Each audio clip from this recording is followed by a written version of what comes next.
Here are some examples of issues that are sometimes brought up by critics. 1.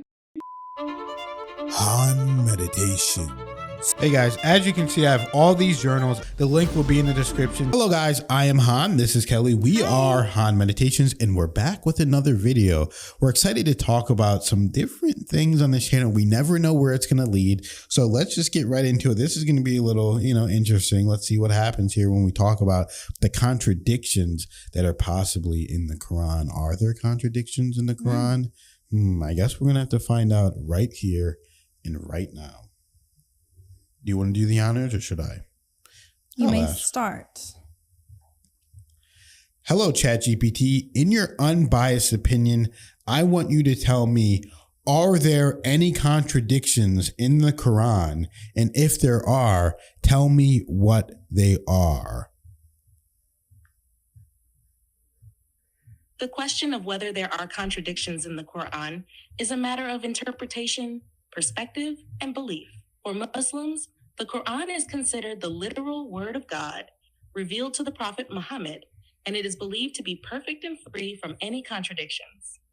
In fact, the Quran itself asserts in chapter 4, verse 82, that if it were from any other than God, people would find many discrepancies in it. However, critics and scholars from various fields of study have sometimes raised what they consider to be contradictions or inconsistencies, often based on differing interpretations of verses or the contexts in which they were revealed. Here are some examples of issues that are sometimes brought up by critics, along with how Muslim scholars typically respond to them. 1. Creation of man. Some verses, like in Surah Al-Alaq 96:2, say that man was created from a clot of blood, while others, like Surah As-Safat 37:11, say man was created from clay. Critics claim these are contradictory. Response. Muslim scholars explain that these verses refer to different stages in the process of human creation. Man's origin from clay and his development in the womb from a clot are complementary, not contradictory. 2. How long the creation took? Surah Al-Araf 7:54 says the universe was created in 6 days. But in Surah Fussilat 41:9-12, the creation process appears to take 8 days. Response. Scholars argue that the 6 days refer to stages or periods, and the additional days in Surah Fussilat refer to separate aspects of creation. The verses are not speaking of different durations, but are describing different elements of the process. 3. Intercession. Some verses, like Surah Al-Baqarah 2:48, say that there will be no intercession on Judgment Day, while others, like Surah Maryam 1987, suggest that some will intercede. Scholars reconcile this by explaining that intercession is only allowed by God's permission. So, while generally there will be no intercession, certain individuals may be allowed to intercede, but only with God's approval. 4. Wine in paradise. The Quran forbids intoxicants like wine in this world, Surah Al-Ma'idah 5:90, but it describes rivers of wine in paradise, Surah Muhammad 40:15. Response. The explanation given is that the wine of paradise is different from earthly wine. It does not cause intoxication or have harmful effects. This distinction resolves any perceived contradiction. From a believer's perspective, these issues often stem from misunderstanding the context or language of the verses, or from failing to interpret them holistically. For scholars of Islam, there is a strong emphasis on understanding the Quran in its entirety and considering the context of the verses, the Arabic language, and the period in which they were revealed. That said, opinions on whether these constitute contradictions will differ depending on one's perspective. Islamic scholars, theologians, and believers typically see these as apparent contradictions that are resolved through context and interpretation, while critics might view them as genuine inconsistencies.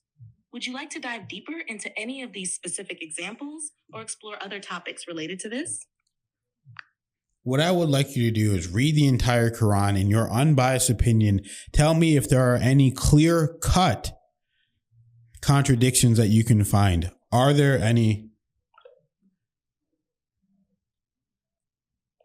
Read the entire Quran and tell me yes or no. Are there any clear-cut contradictions within anything that you read? Yes or no. Simple answer, yes or no. I don't have the ability to read or evaluate entire texts like the Quran in the way you're asking. However, based on widespread scholarly consensus among Islamic scholars and believers, the Quran is considered free of contradictions. Wow. That's an interesting video. I mean, even whenever you talk about the concept of what people say are contradictions, like wine being forbidden here and then in heaven there is wine. I mean, number one, you can't say that God has a contradiction because God is more intelligent in his perfect being. So even if the wine in heaven gets you intoxicated, you don't have a physical body in heaven. And if you do, it can just be a body that regenerates and doesn't have any negative effects to any intoxicants or wine. The only reason, in my opinion, I don't know, but the thing that I think is that the only reason that alcohol is forbidden or haram or anything is haram is because it is harmful to your body. So if you were a type of person that you drank a little bit of wine and it was good for you, it wouldn't be haram technically. Now, I don't know. I'm not a scholar. I'm not an Islamic scholar. But from what I've listened to and what I've heard, and my own interpretation is that if something is bad for you, it is haram.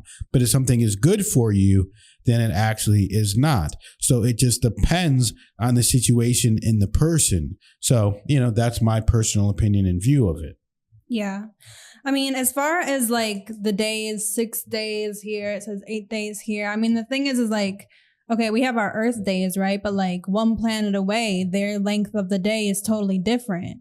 And in many parts of the universe, time doesn't even exist the way we know it. So it's like, these are just kind of like our human brain things that aren't really even really real in all parts of the universe, and we have to understand that God has a totally different comprehension of things than how we see it on our little planet, and so that doesn't bother me. And yeah, as far as the wine, I mean, the heaven and the soul side of things, the spirit world, whatever you want to call it, is so vastly different than here in our physical reality. And wine is also it kind of represents, it's almost like it's kind of fancy, it's kind of sophisticated, it's kind of, and I think it's just meant to kind of represent heaven, how rich and abundant it is, that there's literally rivers of wine, So, but it's so different there. I mean, it's not like we're going to be in a physical body and we need to drink stuff there. It's totally different. So yeah, definitely true. Agree with what you said as well, Han. Yeah. So, that's a really interesting video. Now I will kind of want to see if there's contradictions in the Bible, because the consensus in this video was that there absolutely were not contradictions in the Quran. It's just up to interpretation that people that don't understand and they're trying to look and find something. Oh, look, I found a little thing in the Quran. This might be wrong. No, let's hold your horses and relax. So let's do one of the Bible and see what happens. So thank you guys for watching the video. Thank you for liking and subscribing. That's all you need to do to be here. But thank you to the people that donate to the channel. You guys are helping us run the channel. And sometimes we need it more than you realize. We see every single comment you guys leave on the donations. Doesn't matter if it's 1 cent, $1, $100. We love you all so much. Thank you guys for being here. And we'll see you in the next video.